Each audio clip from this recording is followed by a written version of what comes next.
If you're thinking of doing a 1031 exchange, then you need to watch this before you do that and lose out on money from depreciation.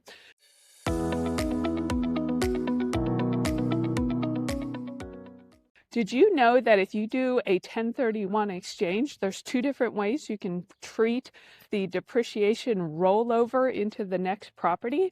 So typically your accountant may just take the depreciation you've taken on the former property that you're selling and just roll that into a new depreciation schedule, which basically means you get less depreciation going forward.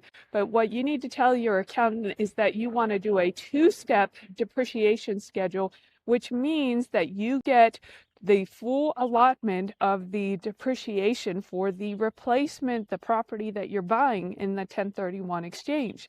Since the tax benefits of real estate are one of the main reasons to buy real estate, then make sure you're getting the full benefit by doing a two-step depreciation schedule when you do a 1031 exchange.